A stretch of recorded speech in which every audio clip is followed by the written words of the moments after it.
Assalamualaikum warahmatullahi wabarakatuh. Bismillah, alhamdulillah, wassalatu wassalamu ala rasulillah wa ala alihi wa ashabihi wa man walah. La hawla wa la quwata illa billah, amma ba'du. Gimana kabarnya anak-anakku sekalian? Semoga sehat walafiat dan juga selalu dalam lindungan Allah Subhanahu wa taala. Dan semoga tetap bersemangat dalam mencari ilmu, belajar. Baik, sebelum kita memulai pembelajaran ini, kita berdoa dulu. Allahumma anfa'na bima 'allamtana wa 'allimna ma yanfa'una wa zidna ilma. Amin ya rabbal alamin. Pada kesempatan hari ini kita akan belajar tentang muatan IPS tema 3 yang temanya adalah tokoh dan penemuan. Lalu ini materinya adalah perubahan sosial dan budaya sebagai dampak modernisasi. Ini IPS tema 3 .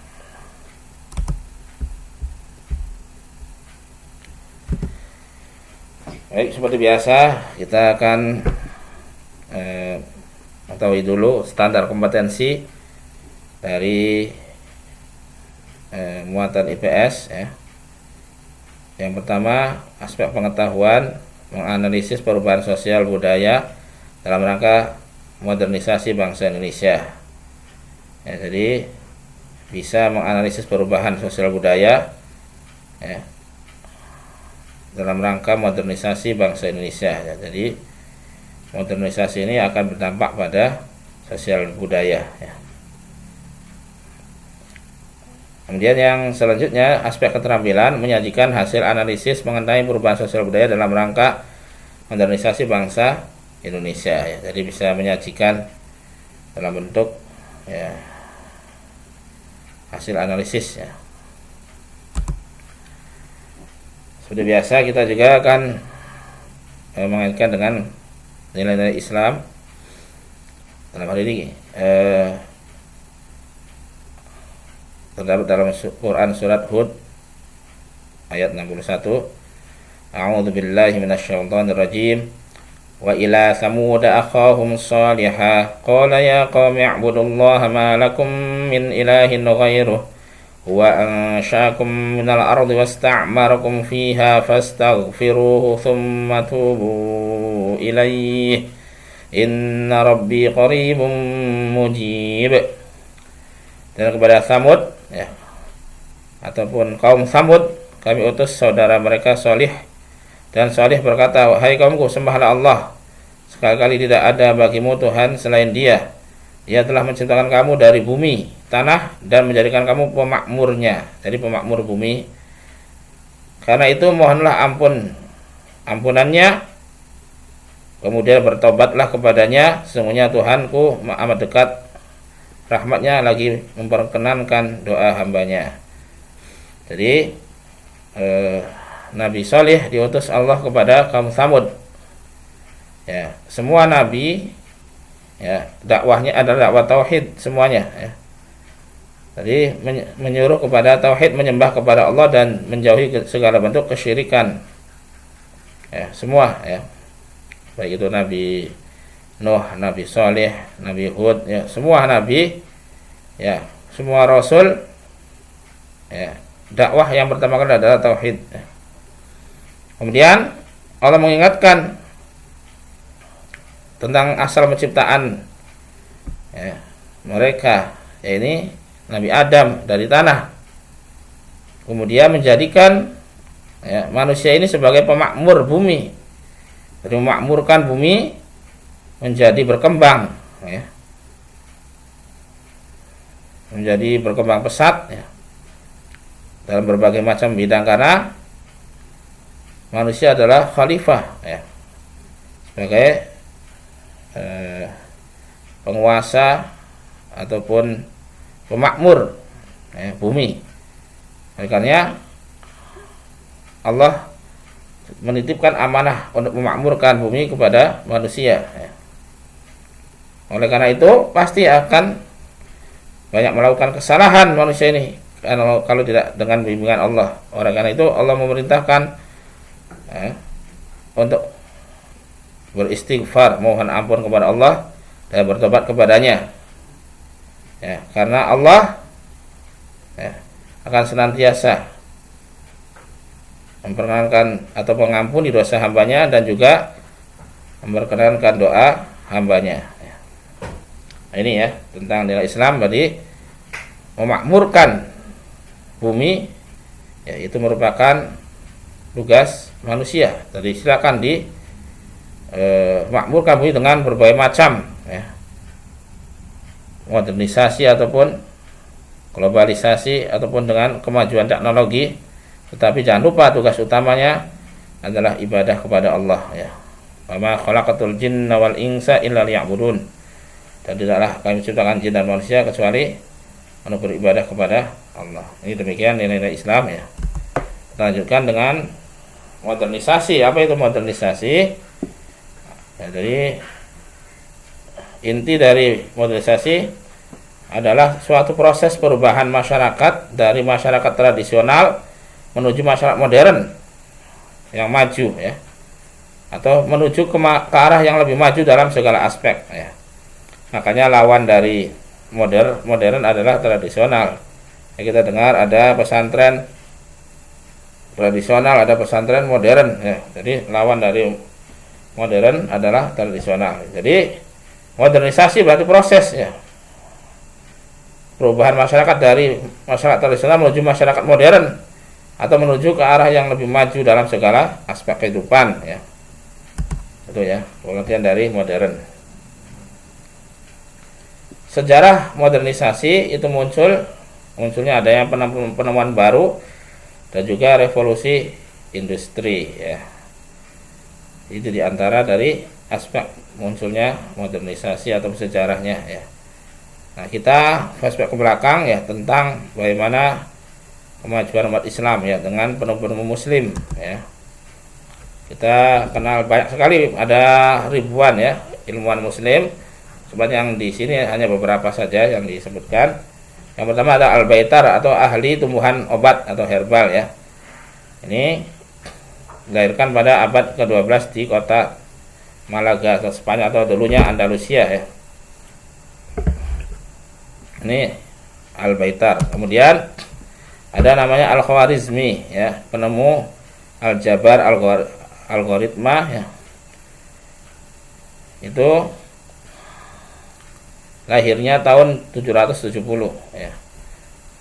Di antara karyanya adalah kitab Al-Jam'a wal Tafriq bil Hisab Al-Hindi Al-Jibro ya. Nah, ini menemukan konsep aljabar dan juga algoritma ya. Sangat penting ya adanya komputer itu dengan ya, aljabar ini ya, salah satunya dengan algoritma ya, teknologi. Jadi awal muncul dari penemuannya adalah oleh Al-Khwarizmi ya. Dan ada Al-Zahrawi ya, ilmu bedah dari sebelum orang barat ya menemukan cara membedah. Ini ulama Islam dulu ya yang pertama kali menemukannya. Jadi beliau lahir 936 Masehi ya, dari sebelum, dari Eropa masih dalam kegelapan ya. Kitabnya adalah Tasrif Liman Ajaz Anil Talil ya, sebuah kedokteran ya. Ini ada 30 volume ya. Ininya jilidnya ya. Dan meninggal 1013 Masehi ya. Ada Al-Biruni ya, penemu gaya gravitasi dari sebelum orang barat yakni Newton ya. Itu menemukan rumus gravitasi ataupun teori gravitasi sudah didahului sebenarnya oleh Al-Biruni ya, 500 tahun ya sebelum Newton ya. Ini sangat berjasa ya dari teori gravitasi ini. Kemudian oleh Galileo, ya, diteruskannya ya, setelah wafat beliau. Dan ada Ibnu Haytham ya.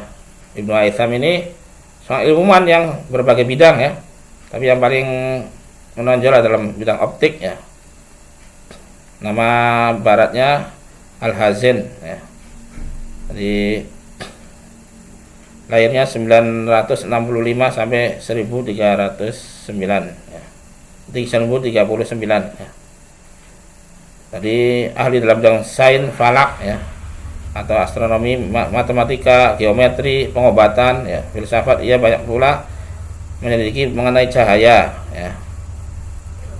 Jadi ini mengilhami ilmuwan barat seperti Bacon ya, Vogel, Kepler ya, menciptakan mikroskop, teleskop, bahkan menciptakan kamera sederhana ya. Ini Ibnu Haytham ya. Nama aslinya Abu Ali Muhammad Al-Hasan Ibnu Al-Haytham, atau dikenal dengan Ibnu Haytham. Dia Al-Idrisi ya, ilmuwan yang menemukan peta dunia pertama ya, Al-Idrisi. Dia pakar geografi, kartografi ya, meteorologi, pengembara ya.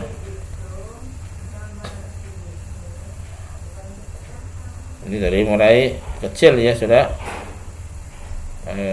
bisa pandai ya. Jadi bisa yang pertama kali menemukan peta ini itu ya, Al-Idrisi ya, bisa membuat peta.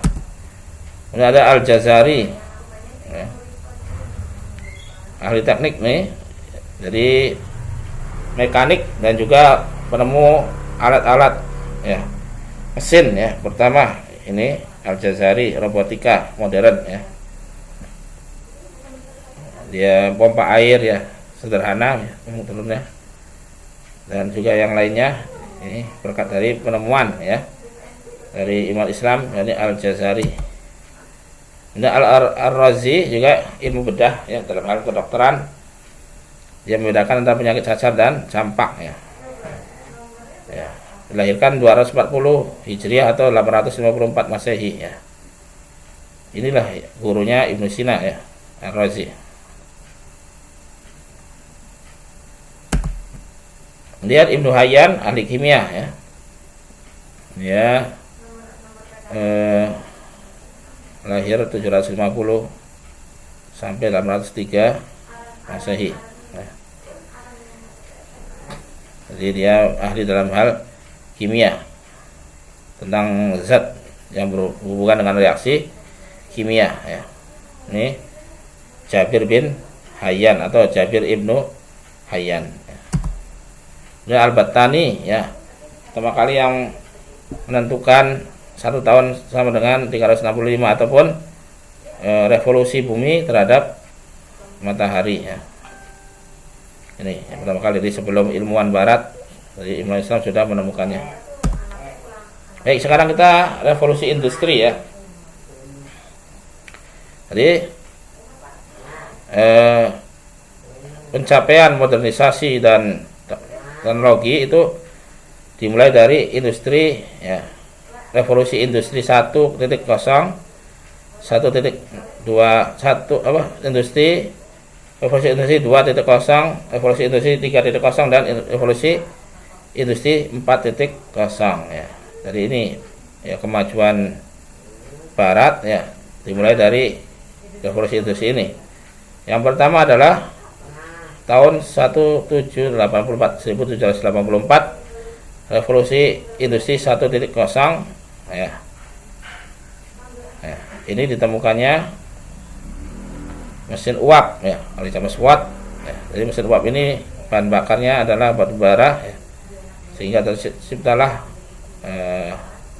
kapal dengan mesin uap ya, juga kereta api ya, dan juga mesin industri. Dengan pencapaian revolusi industri 1.0 ini, maka 1.0 ini maka berkembang ya, teknologi dan juga modernisasi yang pertama. Dan yang kedua ditemukannya listrik ya, revolusi industri 2.0 ditemukannya listrik. Maka banyak sekali pencapaian perubahan besar-besaran ya. Ditemukannya listrik dari banyak yang menggunakan alat-alat yang menghasilkan listrik ya. Dan yang industri 0 itu ditemukannya komputer ya, oleh Charles Babbage ya. Jadi berkembang pesat dengan komputer ini ya. Dan yang terakhir kita ini ya, pada hari ini adalah revolusi industri 4.0 ya. Ditemukannya internet, network ya, kemudian online, media online, kemudian media massa ya, dan sebagainya. Ini merupakan revolusi industri 4.0 yang kita sedang lalui ya. Ini keterangannya ya. Revolusi industri 1.0 adanya penemuan mesin uap oleh James Watt ya. Munculnya kereta api mesin uap dan juga kapal ya, kapal laut ya dengan mesin uap ya. Kemudian revolusi industri 2.0 ya ditandai dengan adanya penemuan listrik oleh Michael Faraday. Kemudian Nikola Tesla menemukan arus listrik AC atau bolak-balik. Dia temukan juga lampu ya oleh Thomas Alva Edison ya, yang sangat menggemparkan ya, membuat berubah dunia, yaitu terang benderang ya. Setelah ditemukannya lampu listrik oleh Thomas Alva Edison ya. Dan juga muncul alat-alat elektronik ketika ditemukan listrik ini ya. Banyak sekali perubahan, modernisasi yang besar-besaran ya, revolusi industri ya, karena ditemukannya listrik ini. Kemudian di revolusi industri 3.0 ditemukannya komputer ya, digital ya. Semuanya serba praktis ya. Penyimpanan data dan sebagainya bisa secara praktis ya. Buku sekamar segudang bisa disimpan dalam satu chip, dalam satu flash disk ya. Ini dengan munculnya komputer ya sebagai revolusi 3.0. Dan kemudian 4.0 ini bukannya internet ya, yang sekarang kita sedang lalui ya. Android, aplikasi-aplikasi yang online ya, sehingga sangat praktik sekali. Orang hanya dengan bermodalkan jempol bisa kemana-mana ya. Marketplace juga demikian ya. Ini revolusi industri 4.0 ya. Itu kemudian kita ke syarat modernisasi. Jadi modernisasi ada cirinya atau syaratnya ya, yang harus ditempuh. Yang pertama adalah cara berpikirnya ilmiah. Jadi suatu masyarakat disebut modernisasi, mengalami modernisasi kalau sebagian besarnya berpikir secara ilmiah ya. Jadi secara istilahnya proses ilmiah ya, dengan adanya eksperimen, dengan adanya percobaan ya, dengan adanya data ya, fakta, ini ilmiah. Kemudian sistem administrasi negara yang baik ya, administrasinya baik, struktur organisasinya sudah baik ya, sudah tertata ya, administrasi manajemennya ya. Dan tingkat organisasional yang tinggi, terutama disiplin diri ya. Jadi masing-masing punya job yang jelas ya, pembagian tugas yang jelas. Ini ciri dari modernisasi atau syaratnya. Kemudian sentralisasi wewenang dalam perencanaan sosial yang baik ya. Kemudian sistem pengumpulan data yang baik, teratur, terpusat pada suatu lembaga ya. Jadi ada satu sistem yang rapi ya. Ini modernisasi. Ciri-cirinya, nih sekarang ciri-ciri prosesnya. Proses yang bertahap ya. Jadi bertahap, kemudian merupakan proses progresif berkembang. Jadi terus berkembang, mengalami kemajuan. Kemudian sebagai proses homogenisasi ya, dari penyeragaman. Kemudian sebagai proses yang tidak bergerak mundur tapi maju ya, selalu berkembang, baik itu teknologi informasi ya, dan sebagainya, itu berkembang pesat ya. Proses yang terus menerus dan memerlukan jangka waktu yang panjang terus ya. Ini modernisasi terus akan berkembang ya. Nggak tahu dari setelah revolusi industri 4.0 apakah ada? Tentunya masih ada nanti ya, berkembang. Nah, gejala-gejalanya ya, atau mempengaruhi bidang budaya tentunya ya, karena adanya modernisasi maka budaya pun berubah, malah perubahan ya, budaya dari negara lain ya, tentunya akan mempengaruhi ya, seperti zaman sekarang ya, budaya walaupun K-pop misalkan kan, itu juga mempengaruhi walaupun negatif ya, itu makanya ini gejala-gejala modernisasi ya, yang negatifnya. Yang positifnya budaya-budaya yang etos kerja yang tinggi. Nah ini ya. Bidang politik juga demikian ya. Jadi geopolitik dunia berubah ya, situasi politik juga kita mempengaruhi dari politik dalam negeri ya. Apalagi ekonomi, jelas ya, ekonomi sangat berubah ya, seiring dengan perkembangan teknologi informatika seperti zaman sekarang ya. Perilaku ekonomi atau aktivitas ekonomi ya, itu melalui media online ya, berubah. Kemudian sosial, apalagi sosial ya, banyaknya medsos ini juga mempengaruhi sosial ya, informasi hubungan dengan pihak lain ya sangat pesat ya, istilahnya menyebar ya, cepat menyebar di seluruh semua aspek bangsa ya, pihak-pihak yang terkait ya. Ini ya gejala-gejalanya. Nah, ini macam-macam contoh modernisasi ya. Contoh yang dulunya misalkan dalam hal pertanian ya, alat pertanian yang dulunya memakai binatang ya, kerbau ataupun sapi untuk membajak sawah, sekarang sudah memakai ya, istilahnya diesel ya, mesin diesel, traktor ya, bahkan sekarang sudah bisa pakai premium ya. Jadi traktor ini mengubah yang tadinya binatang menjadi mesin ya. Bukan hanya ini ya, untuk istilahnya memisahkan gabah dari tanaman padi juga sekarang pakai mesin ya. Untuk mengolah dari beras juga pakai mesin semua ya. Nah, ini perkembangan ataupun contoh-contoh dari modernisasi dalam hal pertanian ya.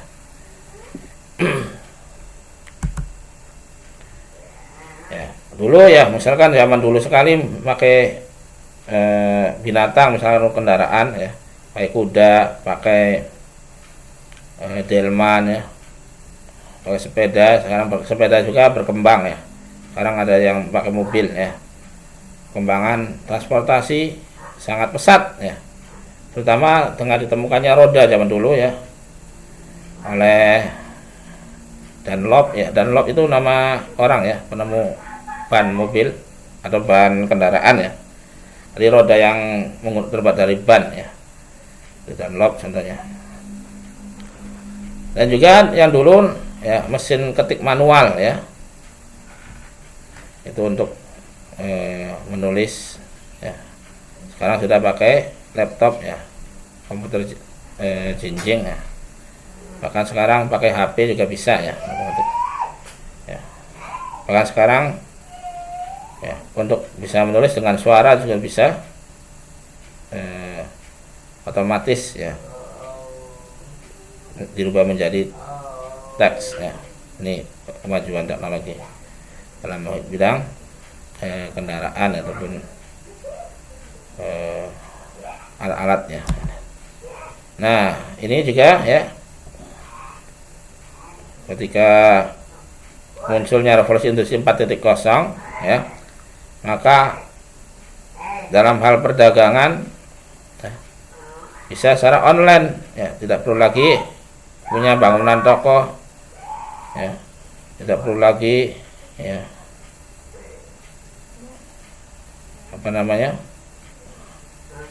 supermarket yang besar ya, tetapi cukup ya dengan membuka marketplace online ya. Nah, sekarang apalagi dalam masa pandemi ya, marketplace ini sangat ya, laku ya, praktis, tinggal bermodalkan jempol bisa membeli barang dari berbagai macam daerah ya, yang jauh. Begitu juga transportasi umum ya, kita tidak perlu lagi ya menunggu di pinggir jalan raya ya untuk bisa menggunakan jasa transportasi, tapi cukup dengan online ya, ada Gojek, ada Grab, ada Uber dan sebagainya. Nah, ini ya contoh dari perkembangan teknologi atau modernisasi dalam berbagai bidang ya. Dan juga dalam hal perumahan ya, yang tadinya stratifikasi ya, dari tadinya kesenjangan bisa mengurangi kesenjangan ya dengan adanya modernisasi ini ya. Bentuk rumah contohnya ya. Nah, dampak modernisasi ini ada yang positif, ada yang negatif ya. Contoh yang positif ya, perubahan tata nilai, sikap dan kepribadian ya. Tadi nilainya menjadi sikapnya lebih baik ya, lebih disiplin misalkan ya, lebih cerdas ya, lebih mengetahui ya, egaliter ya, ataupun persamaan ya, mengakui persamaan semua manusia ya. Dia berkembangnya ilmu pengetahuan dan teknologi sehingga semakin mudah ya cara hidup ini ya. Dengan adanya perkembangan teknologi, ilmu pengetahuan akan semakin mudah dan instan ya. Sehingga kehidupan yang lebih baik ya. Kehidupan menjadi lebih baik ya dengan adanya modernisasi ini ya. Kemudian pendidikan, metode pembelajaran ya, seperti pembelajaran online ini kan sangat mendukung ya, teknologi ini atau modernisasi ini, walaupun di masa pandemi ya, walaupun tidak bisa bertatap muka, tetapi masih bisa belajar melalui media online ya. Adapun dampak negatifnya pola hidup konsumtif ya, karena banyak sekali penawaran ya, barang-barang ya, sehingga ingin membeli ya, ingin mendapatkan dengan konsumtif. Jadi manusia menjadi semakin konsumtif ya. Kemudian individualistik ya, karena dengan adanya medsos ya, maka tidak pernah lagi ya bertemu secara muka ya langsung, sehingga hanya dari medsos ya, sehingga tidak bisa bermasyarakat ya. Timbullah sikap individualistik ya, egoistis ya. Juga di teknologi bisa disalahgunakan ya, meniru hidup kebarat-baratan ya, dan juga kesenjangan sosial ya, yang kaya semakin kaya dan yang miskin semakin miskin. Nah, ini dampak negatif. Jadi ada dampak positif dan dampak negatif dari modernisasi ya.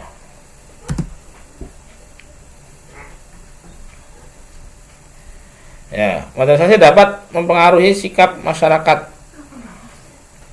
dalam bentuk positif maupun negatif. Penjelasan begini, sikap positif ya bisa membuka pikiran, open minded ya, memiliki pikiran menerima ide baru, argumentasi ya. Dan juga ada antisipatif, bersifat tanggap terhadap sesuatu yang sedang ataupun akan terjadi ya, jadi bisa mengantisipasi. Sikap negatif ya, yang harus kita jauhi dari modernisasi ini adalah tertutup dan was-was ya, apatis ya, tidak optimis, tidak apatis. Kemudian yang kedua, masyarakat telah merasa nyaman dengan kondisi hidup yang ada, jadi nyaman, jadi tidak ada usaha untuk memperbaiki diri ya. Acuh tak acuh ya, tidak peduli dengan lingkungan sekitar ya.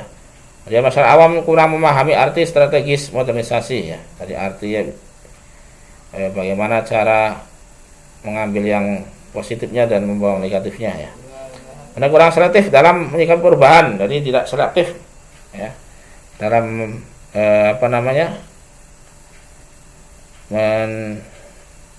bisa mengetahui dampak negatif dan dampak positifnya. Terus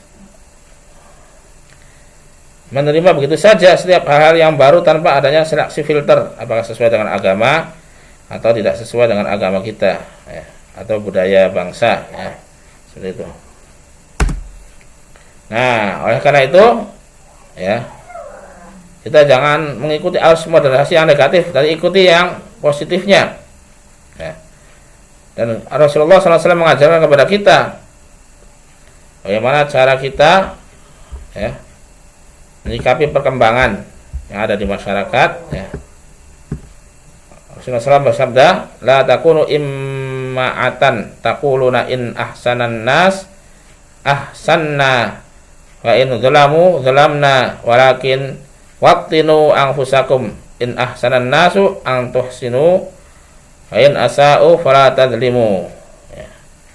Janganlah kalian menjadi orang yang pelin-pelan, tidak punya pendirian ya, seperti buih ke sana kemari ya, mengikuti umumnya orang ya. Jadi harus punya pendirian. Jadi jangan sampai seperti buih yang terombang-ambing ya, tidak punya pendirian. Yang mengatakan jika orang-orang berbuat baik, kami juga berbuat baik, jika mereka zalim, kami juga zalim ya. Tapi kuatkanlah pendirian kalian. Jika orang berbuat baik, maka ikutilah kebaikan. Tapi jika mereka zalim, maka jangan ikut ya. Jadi memilih yang positif dan meninggalkan yang negatif. Nah, ini pesan Rasulullah dalam menghadapi demonetisasi ini.